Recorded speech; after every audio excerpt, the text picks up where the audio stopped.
म्हाळसा, या राज्यसभेत तू हे असे बोलणे अपेक्षित नव्हे. आतापर्यंत अंतःपुरात मी तुम्हाला समजवत आले, तुमच्याशी बोलत आले, माझं दुःख मांडत आले, सगळं सगळं सहन केलं मी, पण त्याचा काहीही उपयोग झाला नाही. पण आज सगळ्यांसमक्ष मला हा विषय बोलायचा आहे. एकदाच काय तो सोक्ष मोक्ष लावता येईल. म्हाळसा, तू हे काय करत आहेस?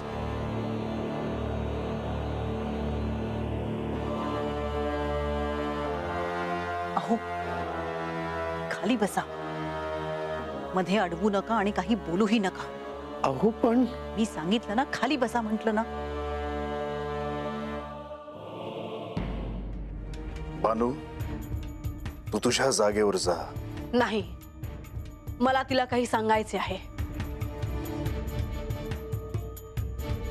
पण तिला असं सर्वांत समक्ष उभं करून, सर्वांत समक्ष असं ऐकून तुला काय मिळणार आहे? मलाही सगळ्यांसमक्ष तुम्ही अपमानित केलं होतं.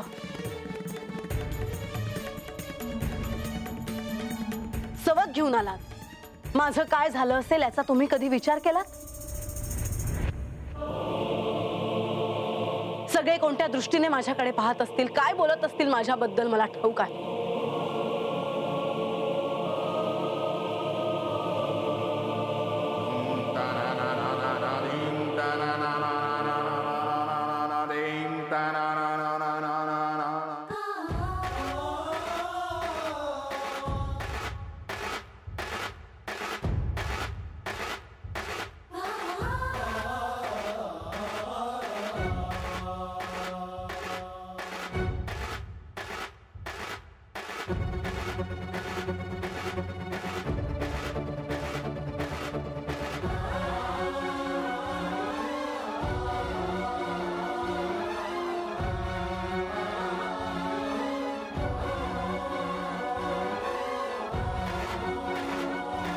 माय, आजपासून तुझी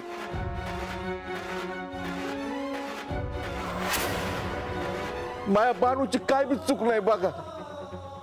तिला असं उभं करून बोल नका लावजी.